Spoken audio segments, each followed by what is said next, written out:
I shouldn't be alive. I barely escaped. His eyes, each out of its socket. Both eyeballs looked like they had exploded. Like a shadow being. A completely black clown. With all white eye sockets that bleed. Eye sockets that hang low from his face. And his growl. Oh, that diabolical growl. The acidic, genocidal warmth of death and rampant gore still fills my lungs even now. The 7 claw marks across my back sear with real fire within the marks every second. The pain from it getting 1,000 times worse with each passing second. The very presence of this deranged figure freezes anyone near it with unparalleled fear.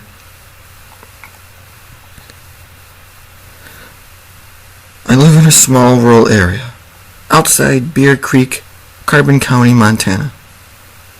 Bear Creek has such a small population, with only just 79 people residing there. You were almost always alone in the rural area here, and it was a sad feeling I had become accustomed to my whole life. I was born here a little over 19 years ago to a loving family of 5. My mom, my dad, my older brother Alexander, and my little sister Charlotte. My mom died, however, when my sister was born.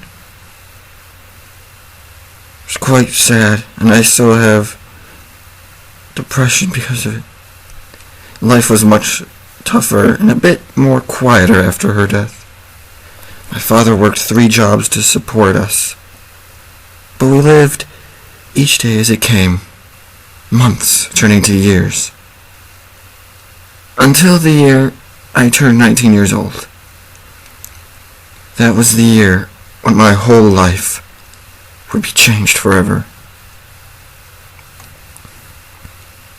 I was walking back one night from walking my girlfriend to her house when I felt a strange cold awake me from my thoughts.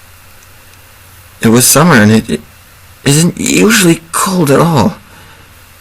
I pull my jacket tighter and keep walking along through the parish forest that was between my house and the rural acres behind it. It hadn't been more than 20 minutes or so when I heard a small, faint, deranged laugh. The kind you'd hear from a normal clown at a carnival, but a bit more crazy and paranoid. Then a growl, and a rancid, sickening smell filled the air around me. I turned around to investigate, but found nothing there. I turned back around and quickened my pace, suspecting that perhaps a coyote or another dark creature may be following me. They were kind of common over here. Occasionally you would see one, but usually they paid no mind to you. Only a few miles from my destination, I stopped as I felt a strange presence behind me. I tried to shake it off as a delusion, that it was that scary movie I saw with my girlfriend that was making me imagine things. But soon, unsuspectingly, I was to be proven wrong. A horrific and terrifying thing lunged at me suddenly. It tackled me, its claws sharp and fierce, its growl sounding louder and becoming more deafening every minute. I writhed in pain as its claws sunk slowly into my arms, down so close to the bones. Blood flooding the dirt around me. My body felt cold, weaker, and petrified in absolute fear. I tried to fight it off and wiggle myself free, but it was no use. The beast had got me pinned down. My heart was filled with a hammering fear that no force on earth could control. I tried to look into its eyes to see what it was. It was pretty dark. But its eyes, its pure white eyes hung from their sockets, swinging back and forth, yet seeming to stare at me as if it were peering into my soul and reading my fears. Unable to scream, I managed to kick my way free, and I made a run for it, but felt it quickly following me again, claws ready to puncture my gut and send a tidal wave of hot red blood exploding out. I made it to my street rather quickly, completely out of breath, dying of fright. I ran back to my house,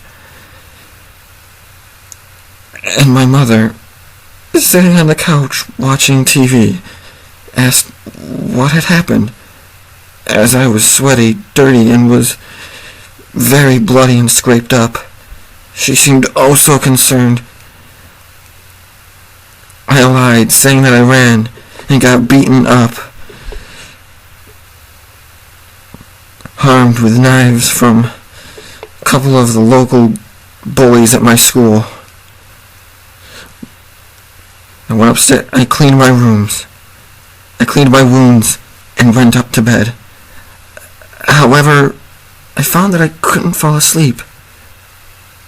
And honestly, I haven't been able to fall asleep since.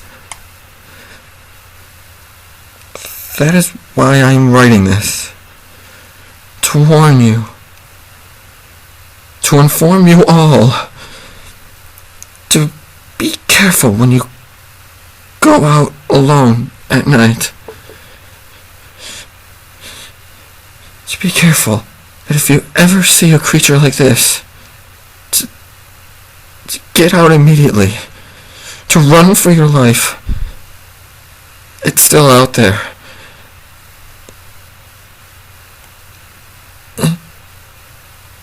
And it could get anyone. That horrible creature is still out there. It wants to kill